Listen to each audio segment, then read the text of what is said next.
નમસ્કાર વિદ્યાર્થી મિત્રો, વાણિજ્ય વ્યવસ્થા ધોરણ 12 માં ફરી પાછું આજે આપનું સ્વાગત છે મિત્રો. અને શરૂઆત કરીએ છીએ આપણે 8મો પાઠ નાણાકીય સંચાલન. મિત્રો, ફાઇનાન્શિયલ મેનેજમેન્ટની અંદર આપણે ઘણા બધા મુદ્દા શીખી ગયા અને આજે પણ એમાં મેં મુદ્દો શીખવાનો છે. તે પહેલાં થોડુંક રિપીટ કરી લઈએ કે નાણાકીય સંચાલન એટલે શું, એના વિશે શીખ્યા. 3 વાણિજ્ય શાસ્ત્રીઓએ જે વ્યાખ્યા આપી છે એ આપણે જોઈ. ત્યારબાદ જે લાક્ષણિકતા છે નાણાકીય સંચાલન એના બે હેતુ, સંપત્તિકરણનું મહત્વ, નિર્ણય હેતુ જે છે તે મહત્તમીકરણ અને નફાનું મહત્તમીકરણ. ત્યારબાદ એનું મહત્વ શું છે એ જોયું. અને નાણાકીય નિર્ણયો 8.2 મુદ્દો જે છે કે નાણાકીય નિર્ણયો જે લેવા પડે છે એમાં 3 પ્રકારો છે જે આપણે ગઈકાલે પણ ચર્ચા કરી ગયા કે રોકાણ સંબંધિત અને ધિરાણ સંબંધિત. રોકાણ સંબંધિત હોય એટલે એ જે મિલકત હોય છે એ કંપની એને અનુલક્ષીને હોય છે. ધિરાણ સંબંધિત હોય છે તો એ શેર બજાર અને એને અનુલક્ષીને હોય છે. અને ત્રીજો જે મુદ્દો છે નાણાકીય નિર્ણયનો સી વિભાગ, ડિવિડન્ડ સંબંધિત નિર્ણય. તો ડિવિડન્ડ સંબંધિત નિર્ણય છે આજે આપણે એને ડિટેલ્સમાં જોવાના છે. મિત્રો, એક વસ્તુ છે, કોઈ પણ એકમ જ્યારે શરૂઆત કરે છે ત્યારે એની પાસે જરૂરી મૂડી હોતી નથી. તો એ મૂડીને મેળવવા માટે એને શું કરવું પડે? તો સૌથી પહેલા તો એ બેંકો પાસેથી, ભાગીદારો પાસેથી, સહભાગીદાર જે હોય છે એની પાસેથી કંપની ઊભી કરશે. ત્યારબાદ પોતાની કંપનીના શેર બહાર પાડશે અને એ શેર બહાર પાડ્યા પછી એનું વેચાણ થાય એટલે એ વેચાણની જે મૂડી આવે છે, જે રકમ આવે છે એના થકી પણ કંપનીને બહુ મોટો ફાયદો થાય છે. અને મૂડી કેવી રીતે આવે કે આપણી વસ્તુનું વેચાણ ક્યારે સારું થાય? જો આપણી વસ્તુ સારી હોય ત્યારે. તો એ જ રીતે કંપનીને પણ આ વસ્તુ લાગુ પડે છે કે કંપનીની ઇમેજ, કંપનીની એક સાખ જો સારી હોય, એ વધુમાં વધુ નફો પોતાના રોકાણકારોને કરાવતો હોય તો જ એ લોકો કે જે રોકાણકારો છે એ રોકાણકારો વધુને વધુ રોકાણ કરશે, નહીં તો નહીં કરે. કે દરેક જો કંપની પોતે નફાનું વિચારતી હોય ને તો આપણા જેવા માણસો પણ આપણે બી રોકાણની અંદર નફાનું મહત્વ વિચારતા હોઈએ છીએ. બેંકની અંદર શા માટે એક જ સિસ્ટમ નથી? બેંકની અંદર કેમ એક સરખી સિસ્ટમ નથી? શા માટે લોકો બેંકમાં જ પૈસા નથી મૂકતા અને આવી કંપનીઓમાં આપણી શેર ખરીદીને રોકાણ કરે છે? તેની પાછળનું કારણ છે કે કોઈ ગોલ્ડમાં રોકાણ કરે છે, કોઈ જમીનમાં કરે છે, કોઈ મકાનોની અંદર રોકાણ કરે છે, કોઈ શેરની અંદર રોકાણ કરે છે, કોઈ ફક્ત અને ફક્ત બેંક પર આધાર રાખે છે. પણ બેંકની અંદર રોકાયેલા પૈસાની અંદર એટલું વળતર નથી મળતું જેટલું શેર બજારની અંદર, જમીનોની અંદર કે ગોલ્ડની અંદર મળે છે. મિત્રો, આજથી કદાચ 5 વર્ષ પહેલા જે ગોલ્ડનો ભાવ હતો, જે સોનાનો ભાવ હતો, અને જ્યારે તેણે લઈને રાખ્યું હશે તો તેનો આજે ભાવ 3 ગણો વધી ગયો છે. તો આ જ વસ્તુ છે કે આ બધાની અંદર રોકાણ કરવું એટલે બુદ્ધિ જોઈએ, એક વિચાર શક્તિ જોઈએ કે હું શેમાં રોકાણ કરું તો જેથી મને ભવિષ્યમાં ફાયદો થાય. જો ભવિષ્યનો ફાયદો દરેક વ્યક્તિ વિચારી શકતો હોય તો કંપની તો વિચારે, એને તો વિચારવું જ પડે. અને એટલા માટે કંપની શું બહાર પાડે છે? ડિવિડન્ડ બહાર પાડે છે. ડિવિડન્ડ એ શું છે? તો કંપનીની અંદર જે નફો થાય છે એ નફાને પોતાના શેર હોલ્ડરો એટલે કે રોકાણકારોની અંદર એની વહેંચણી કરવી, એને સાદી સિમ્પલ ભાષામાં ડિવિડન્ડ કહેવાય. કે નફો થયો છે 100%, તો એમાંથી ખર્ચો 25% બાદ થયો, 25% પુનઃ રોકાણ માટે 25% રાખ્યા, 25% જે માલિક છે એમણે પોતાના માટે લઈ લીધા અને 25% માંથી શું કરશે? પોતાના રોકાણકારોને એ નફો મળશે. તો એને કહેવાય ડિવિડન્ડ. એટલા માટે જરૂરી છે કે ડિવિડન્ડની અંદર પણ આપણે આગળ ભણવાના છે કે કઈ રીતના ડિવિડન્ડ આવે, કઈ રીતનું રોકાણ આવે છે મિત્રો. પણ આજે એ જોઈએ કે ડિવિડન્ડ સંબંધિત નિર્ણયની અંદર શું આવે છે? તો કે ડિવિડન્ડ એ નફાનો ભાગ છે, શેર હોલ્ડરોને વહેંચવામાં આવતો હોય છે. કોને વહેંચવામાં આવતો હોય છે? શેર હોલ્ડરો એટલે કે રોકાણકારો, જેણે શેર ખરીદ્યા હોય છે શેર હોલ્ડરો કહેવાય.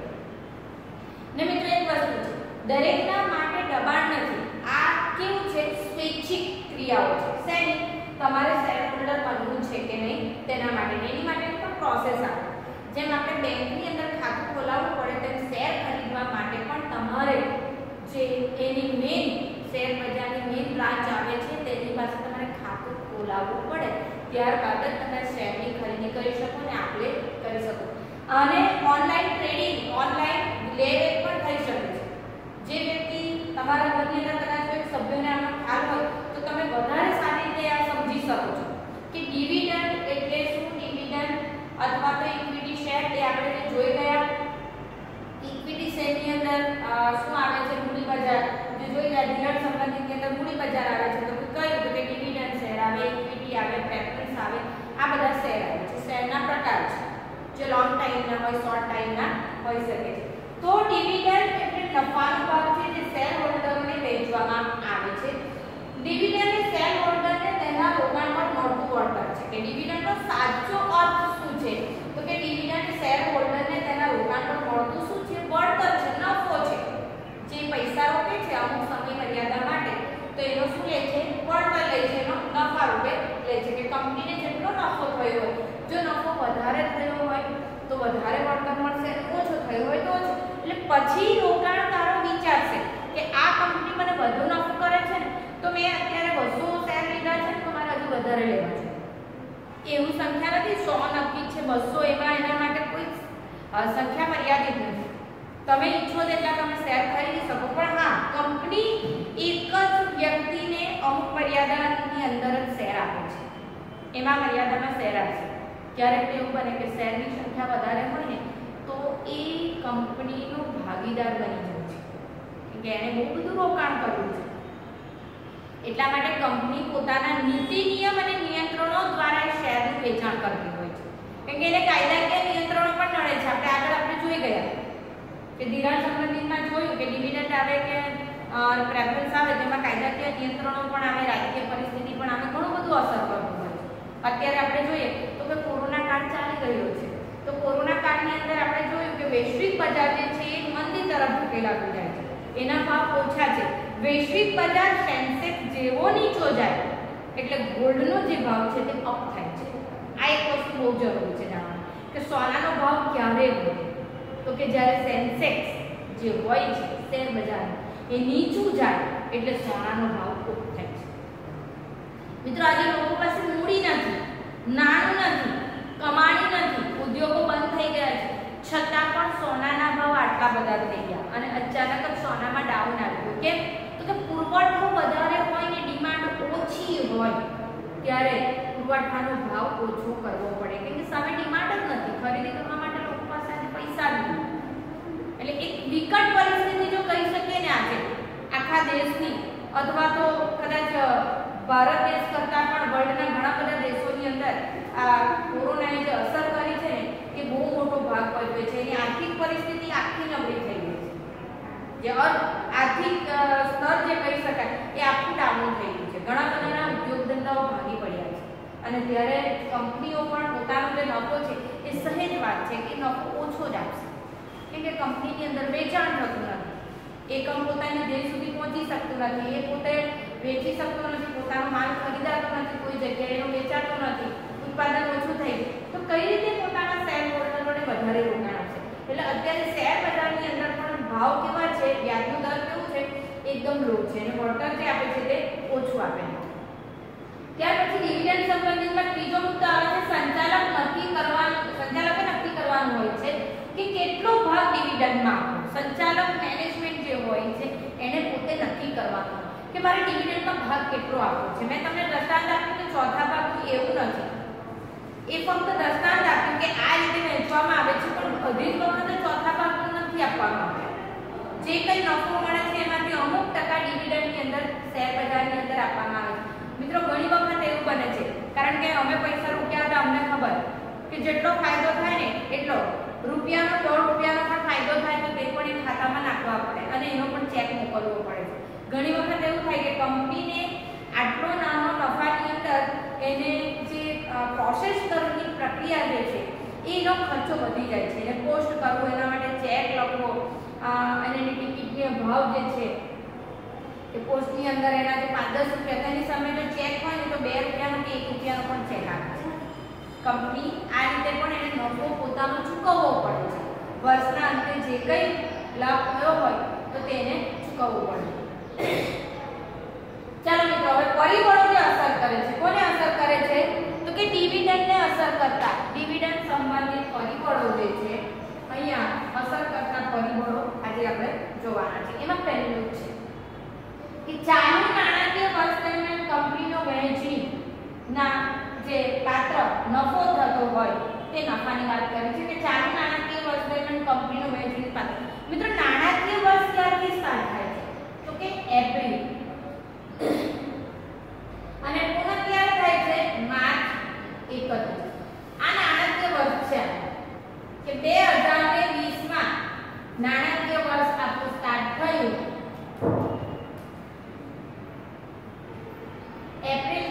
પહેલી એપ્રિલથી સ્ટાર્ટ થયું અને માર્ચ 31 2021 માં શું થશે? પૂર્ણ થશે. આ આપણું નાણાકીય વર્ષ છે.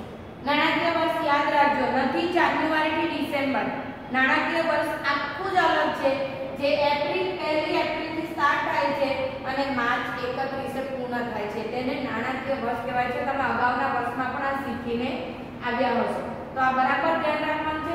એટલા માટે પહેલો મુદ્દો છે કે નાણાકીય વર્ષ દરમિયાન કંપનીનો વહેંચણી પાત્ર નફો, કે નાણાકીય વર્ષ દરમિયાન જે કંઈ કંપનીને નફો થયેલો છે એ નફો જે છે એ વહેંચણીને પાત્ર થાય છે. બીજું પરિબળ છે ભવિષ્યમાં કમાણીનો અંદાજ. એક અંદાજ તો લગાવવો પડે ને કે આ વર્ષે આટલો નફો થયો છે, તો શક્ય છે કે દિવસે ને દિવસે કંપની વૃદ્ધિ કરે છે તો એ નફો હવે પછી વધારે થશે. એટલા માટે કમાણીના નફાનો અંદાજ લગાવાય છે. ત્રીજું છે પાછલા વર્ષો દરમિયાન કંપનીએ ચૂકવેલ ડિવિડન્ડનો દર, કે ગયા વર્ષે નાણાકીય વર્ષની અંદર એણે 15% નફો આપ્યો હોય કે 5% નફો આપ્યો હોય તો એનો વ્યાજ દર પણ જોવો પડે છે કે કેટલો વ્યાજ દર આપ્યો છે. એને અનુલક્ષીને આપ્યું છે કે આ વખતે નફો છે તો વધારે આપ્યો છે. એ કોણ નક્કી કરશે? તો કે સંચાલક નક્કી કરશે. કોનો સંચાલક? તો કે નાણાકીય જે સંચાલક હોય છે મેનેજમેન્ટ, એ નક્કી કરશે. ત્યારબાદ ચોથું, ધંધામાં નફાના પુનઃરોકાણની જરૂરિયાત. મિત્રો, બધી જ રકમ જો આપી દેવામાં આવે, કંપની બધું ડિવિડન્ડમાં જો વધારે પડતું આપે ને, એક મુદ્દો રહી ગયો આપણે અહીંયા કે જો ધંધાના નફામાં પુનઃરોકાણ માટેની પૈસા એ રાખે કે ડિવિડન્ડ વાળા વધારે આપે ને, તો કંપનીને પુનઃરોકાણ માટે શું થશે? ઘટશે પૈસા. અને ફરી પાછું એને શું કરવું પડશે? રોકાણકારો વધારવા પડશે, કાં તો પછી એને લોન લેવી પડશે, કોઈ પણ જગ્યાએથી પૈસા મૂડી લેવી પડશે. એટલે નફાના પુનઃરોકાણની જરૂર ઊભી થાય છે. પાંચમું પરિબળ છે કંપનીની વર્તમાન સમયમાં નાણાકીય પરિસ્થિતિ અને નાણાકીય જરૂરિયાત. કે વર્તમાન સમય કેવો છે, કંપનીની વર્તમાન સમયમાં નાણાકીય પરિસ્થિતિ, નાણાકીય જરૂરિયાત. આપણે હમણાં જ પ્રસ્થાન લીધું કે અત્યારે જ આપણે જોઈએ તો સાંપ્રત સમયની અંદર આ જ વસ્તુ છે કે હમણાં કંપની પાસે પૈસા નથી, કેમ તો કે એનું પ્રોડક્ટ વેચાતું નથી. તો એને જ્યારે નાણાકીય પરિસ્થિતિ અને નાણાકીય જરૂરિયાત ઊભી થાય છે, તે શું કરશે? એના ડિવિડન્ડમાં કપાત કરી દેશે, ડિવિડન્ડમાં ઓછામાં ઓછો નફો આપશે, કેમ કે એને રોકવાના છે પૈસા. અને રોકાણકારો પણ એની સામે બોલી નહીં શકે, આર્ગ્યુમેન્ટ નહીં કરી શકે કે અમને બિલકુલ નફો થયો. ઘણી વખત એવું બને કે 100 રૂપિયાનો શેર લીધો હોય ને તે 50 રૂપિયા પણ આવી જાય. એ કંપનીના શરતોને લાગુ લઈને શેર હોલ્ડરો પણ રોકાણ કરતા હોય છે. એટલે આ વસ્તુ ખૂબ જરૂરી છે. ત્યારબાદ કંપની પાસે અનામતોનું પ્રમાણપત્ર, જે છઠ્ઠો પરિબળ છે. કંપની પાસે અનામતોનું પ્રમાણપત્ર પણ અસર કરે છે. સાતમું, ભવિષ્યમાં નફાકારક રોકાણનું આયોજન, કે ભવિષ્યની અંદર કેવી રીતે આયોજન કરીશું, નફો કઈ રીતે થશે તેના માટેનું આયોજન કરવું પડે. આમ કંપનીના સંચાલકોનું વલણ પણ નક્કી થાય છે કે કેટલાક કંપનીના સંચાલકો એવું વિચારે કે વધારે નફો આપવો છે, કેટલાક એવું વિચારે કે ઓછો નફો આપવો પડે છે. એના વલણ ઉપર આધાર રાખે છે. એટલે ડિવિડન્ડનો નિર્ણય એના પર આધાર રાખે છે. નવમું, કરવેરાની નીતિ. મિત્રો, સરકાર જ્યારે જીડીપીનો જે છે જીડીપી વધારી દેતી હોય, જીએસટી વધારી દેતી હોય, તો ત્યારે એ દરેક કંપનીને પણ અસર કરતી હોય કે પોતે જે પ્રોડક્ટ કરે છે દરેક ઉપર જો એને વેરો લાગવાનો હોય તો એ તરત જ કરવેરાની નીતિ ડિવિડન્ડ ઉપર અસર કરશે. કે એને જો વેરો ચૂકવવાનો હોય, તમે એક હોટલની અંદર જમવા જાઓ છો અને તમારું બિલ 1000 રૂપિયા થયું હોય તો તમારે 1000 અમુક રકમ તમારે જીએસટી માં ભરવી પડતી હોય છે. તો કંપની તો કરોડો રૂપિયાનું ટર્નઓવર કરે છે. કંપની કરોડો રૂપિયાનું ટર્નઓવર કરતી હોય તો એને તો બહુ જ લાગે છે કે કરવેરાની નીતિ બહુ જ અસર કરે, પ્લસ સાથે સાથે જે વાહન વ્યવહારનો ખર્ચો છે આ બધું જ અસર કરતી હોય અને એ બધું બાદ કરતા એને ડિવિડન્ડ વેચવું પડતું હોય છે.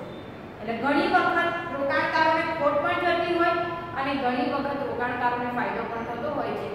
શેર બજારની અંદર કૂદવું એટલે મિત્રો સટ્ટા બજાર જેવું છે. શેર બજાર અને સટ્ટા બજાર સરખા કેમાં લક બાય ચાન્સ કે તમારું લક હોય તો તમે અપ પણ આવી જાવ, લક હોય તો તમે લો પણ થઈ જાવ. 10મો મુદ્દો કંપનીના શેર હોલ્ડરોની અપેક્ષા. કંપનીની અંદર જે શેર હોલ્ડરો હોય એની પણ એક અપેક્ષા હોય છે. હમણાં તમને કીધું કે હું જો રોકાણ કરું 100 શેર લીધા હોય તો મને પણ એમ થાય કે મેં 100 ના ભાવના લીધા છે તો છેલ્લે વધારે તો નહીં 110 તો થાય, 150 ના થાય કે 120 તો થાય. એટલે શેર હોલ્ડર અને કંપનીના શેર હોલ્ડરોની પણ પોતાની એક અપેક્ષા હોય છે. પરિબળ પણ ડિવિડન્ડ ઉપર અસર કરે છે. 12મું પરિબળ છે મૂડી બજારની પરિસ્થિતિ કેવી છે. કે મૂડી બજાર એટલે કે બધા શેરનો જે ભાવ હોય એની પરિસ્થિતિ અત્યારે કેવી છે. એને બીજી પણ કંપનીઓના શેર બજારનો ભાવ બીજા બધા જે નિયમો હોય છે એના અનુલક્ષીને ચાલુ કરતો હોય છે. 13મું છે કંપનીનો વિકાસ દર કેવો છે. કે કંપની શું કરે છે, એનું પ્રોડક્ટ વધારે વેચે છે, એનો જે વિકાસ દર છે, ડેવલપ જે છે એ કેવો છે, તો એના ઉપર બી આધાર રાખે છે ડિવિડન્ડના નિર્ણયો. અને છેલ્લું 14મું કંપનીની તરફની પરિસ્થિતિ. કે કંપની કેટલી ફ્લેક્સિબલ રહે છે, પોતાની પાસે કેટલી ઇન્કમ છે. કારણ કે પુનઃ રોકાણ કરવા માટે કંપનીને પુનઃ ચલાવવા માટે ફરી પાછી જરૂર તો પડવાની જ છે. એના માટે એના 14 પરિબળો છે મિત્રો. આ પણ ડિવિડન્ડ સંબંધિતથી પણ આઈએમપી છે. તમને 3 માર્ક્સની અંદર આ પ્રશ્ન પૂછાઈ શકે એટલે બરાબર ધ્યાન આપવાનું છે. ખાસ કરીને મોસ્ટ આઈએમપી આ બે છે અને ત્રીજું તે છે ડિવિડન્ડ સંબંધિત, એ પણ આઈએમપી છે. મોસ્ટ આઈએમપી નથી પણ પેલા બે મોસ્ટ આઈએમપી છે. અને 3 જો પૂછાય કે નાણાકીય નિર્ણયો વિશે લખો તો 3 ની અંદર તમારે તમારી વિવેક બુદ્ધિ વાપરીને 5 માર્ક્સમાં લખવાનું છે. એટલે લિમિટમાં લખવાનું છે. 3 નું બધું જ લખવા જશો તો ક્વેશ્ચન બહુ લાંબો થઈ જશે, બહુ ટાઈમ જશે. પણ મિત્રો અત્યાર સુધીમાં એવું થયું નથી કે નાણાકીય નિર્ણયો બધા પૂછાયા હોય અને શોર્ટમાં જ કરીને પૂછ્યા છે. ડિવિડન્ડ સંબંધિત, રોકાણ સંબંધિત, ધિરાણ સંબંધિત એ રીતે પૂછાયા છે કે એ જ રીતે આપણે લખવાનું છે. કોઈ આમાંથી ખાલી 4 મુદ્દા પણ 2 માર્ક્સની અંદર પૂછે કે ડિવિડન્ડ સંબંધિત પરિબળો 4 લખો તો 2 માર્ક્સમાં પૂછાય અને 6 મુદ્દા પૂછાય તો 3 માર્ક્સ તેના હોય એટલે 2 મુદ્દાએ 1 માર્ક્સ પૂછાઈ શકે. તો મિત્રો આજના પીરિયડની અંદર આપણે આટલી વસ્તુ જોઈ કે 8.2 નાણાકીય નિર્ણયોમાં છેલ્લો નિર્ણય ડિવિડન્ડ સંબંધિત નિર્ણય. ડિવિડન્ડ એટલે શું તે જો ડિવિડન્ડ એ શેર હોલ્ડરને તેના રોકાણ ઉપર મળતું વળતર, એનો નફો અને એના જે 14 પરિબળો છે એની આજે આપણે ચર્ચા કરી. તો મિત્રો આ પણ નોટબુકની અંદર ઉતારી લેવું બહુ ઇમ્પોર્ટન્ટ છે. અને વધારે સમજવા માટે તમે CNBC Gujarati channel, news channel જોતા રહો તો આ વસ્તુની અંદર ચાર્ટ રૂપશે. ભવિષ્યની અંદર તમારે ચાર્ટર્ડ એકાઉન્ટ બનવું હોય, કોઈ કંપનીની અંદર નોકરી મેળવવી હોય તો એ આ વસ્તુ તમારા માઇન્ડમાં બેઠી હોય, જે સમજ પડતી હોય તો તમે આગળ વધી શકો છો. બીજો એક કોર્સ આવે છે ફાઇનાન્સને અનુલક્ષીને, જે કોમર્સના સ્ટુડન્ટ માટે છે, જે ભારતના અર્થતંત્રની અંદર ફાઇનાન્સનું જે કામ કરે છે. કારણ કે સરકાર પોતે પહોંચી શકતી નથી અને અમુક કંપનીને આપી દીધું છે ફાઇનાન્સ માટે. જેમ કે અમારા સરકારી કર્મચારીઓનો એક આખી 2 કંપની આવે છે, એનએસડીએલ અને સીડીએસએલ. આગળ ભણવામાં આવશે તો આપણી જે અમારા કર્મચારીઓનું જે છે ગણતરી કરવા માટે એનું પીએફ સીપીએફ જે કંઈ કહેવાય એ એનએસડીએલ કંપનીને આપી દીધું છે. એટલે મિત્રો આવા જે આપણા કોર્સિસ છે એની અંદર બી તમે ફાઇનાન્સનો કોઈ પણ કોર્સ કરીને તમે નોકરી મેળવી શકો છો. પણ એના માટે બધી વસ્તુ આપણને આવડવી જોઈએ કે ડિવિડન્ડ એટલે શું, ક્યાં રોકાણ કરવાનું હોય, કંપનીએ કેટલું ડિવિડન્ડ બહાર પાડવાનું હોય, કેટલો નફો આપવાનો છે. સંચાલક મંડળ તરીકે બી તમે એક મોટા એમડી પણ બની શકો છો. પણ એના માટે નોલેજ, અને એ નોલેજ માટે તમારે રોજનું ન્યૂઝપેપર વાંચવાનું રહેશે. ન્યૂઝપેપર સિવાય એનસીઈઆરટી ની જે બુક છે એની અંદર અંગ્રેજીની અંદર બહુ સરસ સમજાવ્યું છે, એના અનુલક્ષીને પણ તમે અભ્યાસ કરી શકો. પ્લસ તમારે ટીવી ચેનલો પર ન્યૂઝની ચેનલ જોવા મળશે કે જેથી રોજનો શેર બજારનો ભાવ કઈ રીતે વધે છે, કોઈ કંપની કેટલો લાભ આપે છે, કેમ લાભ આપે છે, એનું એકદમ વિશ્લેષણયુક્ત પ્રોગ્રામ આવે છે જે તમે જોઈ શકો છો. તો મિત્રો આજના વિડિયો માટે